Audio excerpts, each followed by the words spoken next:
The first weave that you're going to do, you're going to pull under, and then you're going to have that stay over the next one. And then you're going to pull this one up a little bit and bring this through. Then you're going to pull this up and put that through. Going to pull this one up, pull that through. And so you'll start to see your pattern go across. Now watch when I get to the end. I have to keep kind of either visually thinking over, under, or I can actually say it out loud. When you get to the end of it, watch this step. You're going to do this each time you add a new piece of yarn. You're going to pull this whole thing through, and I'm going to go show you the end of it. You're going to pull this whole thing through. You sort of hold it like this to hold your string down, otherwise it'll just wobble everywhere. Hold it down, pull this through until you have this end. Now, we're always going to tuck our ends in. So every time you add a piece of yarn, tuck it back in. Now, if I tuck it on an under, watch what happens. It's just going to pull out. So you don't want to do that. You want to think about wrapping that and tucking it under so that you're starting your next line on an over. This is an under, this is an over. And then you tuck that in and you do the under over pattern on here. Now that's not really your second row. That's a row that's going to get basically hidden. And it's just, we're just going to leave it like that, and we're not counting that as part of our pattern really. And I don't want you pushing this all the way up at the top. I want you to leave plenty of room at the top. I've got at least an inch of room there. You want to keep trying to work straight across. So you have my permission to get this far in your work. Hopefully you watched all of that, or you sort of have an understanding of this. This is the very first thing, and it's very important to start with these fundamentals of doing it right at the beginning, because all the learning happens now, and then it becomes very routine and very systematic and very repetitive.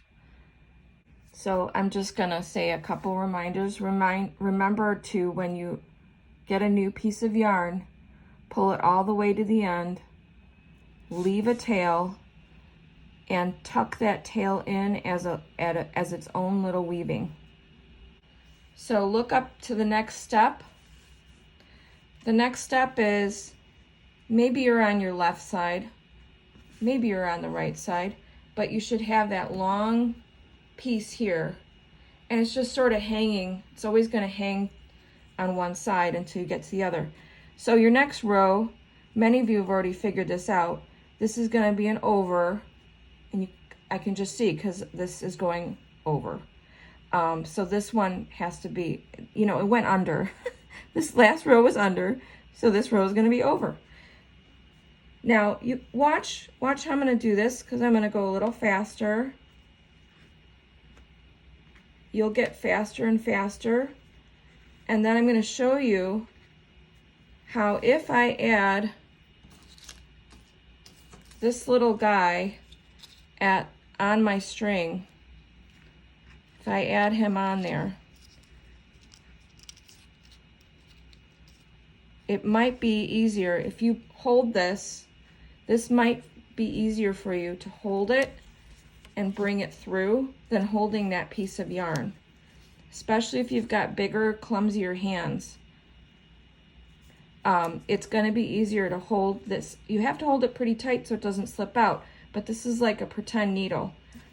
Now, watch this part. It's very important you watch this. As I pull this through, this stuff can get knotted up. So you have to, as you're pulling this through, you've got to make sure you've got a nice clear loop here as you pull that through. That's why you have to have a fairly big workstation as you pull your second row through. Now, another important thing to watch. Everybody look at the screen. Every single kid. When you start to pull this tight, don't pull it super tight. Pull it to about here and then start pushing it up and then tug again so you just see a little bit there. You don't want to pull on that too tight because I want you to try to keep these edges straight. You can kind of pinch it together. This is a great time to have that comb handy. And then you can start your next row. See if you can get 4 or 5 rows done today, maybe 6. And then I'm going to show you how to stop without cutting your yarn, or we can cut it because I did say we're going to do about 4 rows.